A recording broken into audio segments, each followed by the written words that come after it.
जादुई मेहंदी और रानी की परख। बहुत समय पहले हिमगिरी पर्वतों के नीचे बसा था एक अद्भुत राज्य, चित्रगढ़। इस राज्य के राजा वीरवर्धन और रानी मृणालिनी की जोड़ी पूरे देश में मशहूर थी। रानी मृणालिनी सुंदरता, बुद्धिमत्ता और करुणा की मिसाल थीं और राजा वीरवर्धन एक वीर, न्यायप्रिय और प्रजावत्सल शासक। राजा रानी से बहुत प्रेम करते थे, लेकिन राजमहल में कुछ दरबारियों को रानी की बुद्धिमत्ता पसंद नहीं थी।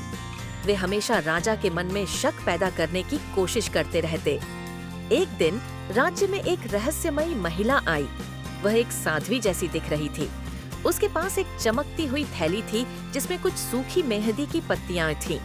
उसने दरबार में जाकर घोषणा की, यह कोई साधारण मेहंदी नहीं है, यह जादुई मेहंदी है। जो भी इसे सच्चे दिल से लगाएगा, उसकी सच्चाई और भावनाएं इसके रंग से प्रकट होंगी।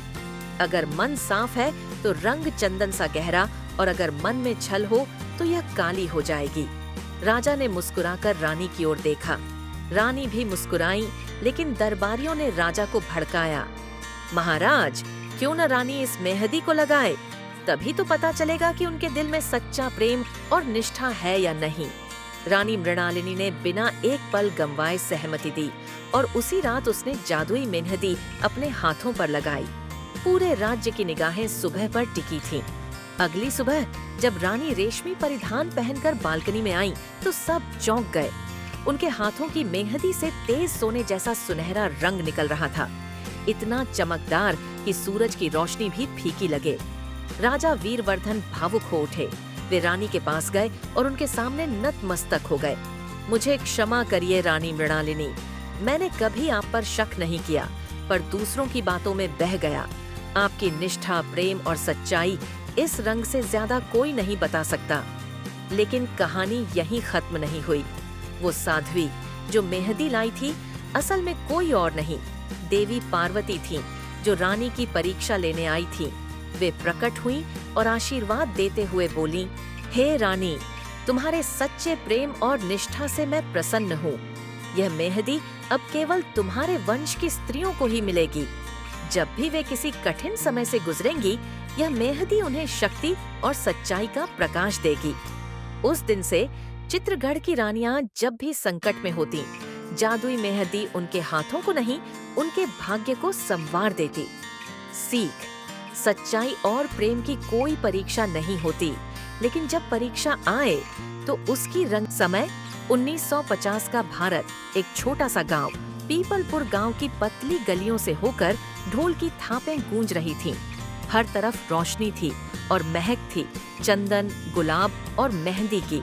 आज गांव की सबसे सुंदर लड़की नज़मा की मेहंदी थी। उसकी हथेलियों पर वो नाम लिखा जा रहा था जिसे कभी जमाने ने मंजूर नहीं किया था, आरिफ। आरिफ और नज़मा बचपन के दोस्त थे।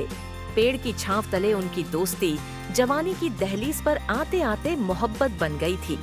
लेकिन मोहब्बत कहाँ इतनी आसान होती है। आरिफ गरीब लोहार का बेटा था और नज़मा जमींदार की इकलौती बेटी। जब नज़मा के अब्बू को यह रिश्ता पता चला, उन्होंने सख्ती से मना कर दिया। नज़मा को शहर के बड़े घर में रिश्ता तय कर दिया गया, एक ऐसा लड़का जिसे वो जानती तक नहीं थी। शादी से एक दिन पहले मेहंदी की रात आई। सारी औरतें गीत गा रही थीं, नाच रही थीं, पर नज़मा की आंखों में एक सूनापन था। वो चुपचाप बैठी थी जब एक बूढ़ी मेहंदी वाली आई। सफेद बाल, झुर्रियों भरा चेहरा, मगर आंखों में चमक। उसने नज़मा की हथेली पर मेहंदी लगाते हुए पूछा, नाम लिखवाओगी? नज़मा धीमी आवाज में बोली, किसका नाम लिखवाऊं? जिसको चाहा वो मेरा हो न सका। मेहंदी वाली मुस्कुराई। मेहंदी में जो नाम छुपा होता है वो दिल से कभी मिटता नहीं।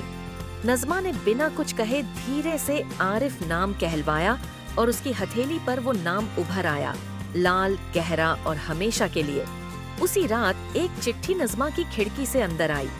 मैं शहर जा रहा हूँ, शायद हमेशा के लिए, पर तुम्हारी हथेली पर अगर मेरा नाम गहरा आया हो तो समझ लूंगा कि मेरी मोहब्बत